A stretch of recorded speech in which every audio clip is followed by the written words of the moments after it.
কি হইছে দোস্ত? একটা স্যার যে আমগো সব ছাত্রগুলোরে মেরে লইছে।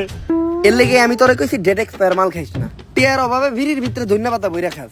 আদে বাদে সবজি খাইতে খাইতে উল্টা পাল্টা স্বপ্ন দেখস। এটা তোর একটা স্বপ্ন দোষ আছিল, দুঃস্বপ্ন আছিল। আরে না, 7 দিন ধরে আমার কালাবাসাটা চুলকাইতেছে। আর কবি কইছে কালাবাসা চুলকাইলে নিশ্চিত খারাপ কিছু ঘটে।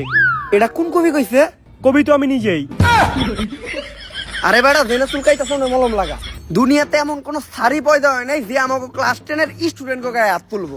অলরেডি আমরা 117 জন রে স্কুল থেকে খেদাইছি। তোর ওই স্যার যদি আহে 118 হয়ে দিব। তাই জানি হয়। স্যার এই ক্লাসে আপনি ক্লাস নিতে যান। না স্যার আপনি যান। আরে স্যার যান না।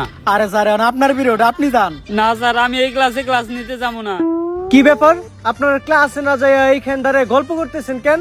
স্যার এই ক্লাসের স্টুডেন্ট এতই খারাপ যে স্যার এই ক্লাসে ক্লাস নিতে যায় সে স্যার আর এই স্কুলে টিকতে পারে না। তাই আমরা কেউ এই ক্লাসে ক্লাস নিতে যাইতে চাই না। আপনারা শিক্ষক হয়ে সামান্য স্টুডেন্টের দেহে ভয় পান? এটা কোন ক্লাস কোন? আমি ক্লাস নিতে যাইতাছি। স্যার এটা ক্লাস 10। ক্লাস 10? আল্লাহ, আমি এই ক্লাসের সামনে আইছি কে? আগের বার আইছিলাম, ওরা আমার প্যান্ট খুলে রেখে দিয়েছিল। আমি এই জায়গায় থাকতে পারুম না। স্যার কই যান? কোন তো নিউটনের দ্বিতীয় সূত্র কি? এফ সমান সমান এম এ। তার মানে ক্লাসটা আপনারই নিতে হইব। কোন সূত্র কনে গিয়ে মিলাইলো কিছুই তো বুঝলাম না। যাই, ক্লাস যেহেতু নিতে হইব আগে এটা খেয়াল হই। স্যার এটা কি খান? ইল বাবার মন্ত্র পরামুত, এটা খাইলে ভিতরে ডর ভয় থাকে না।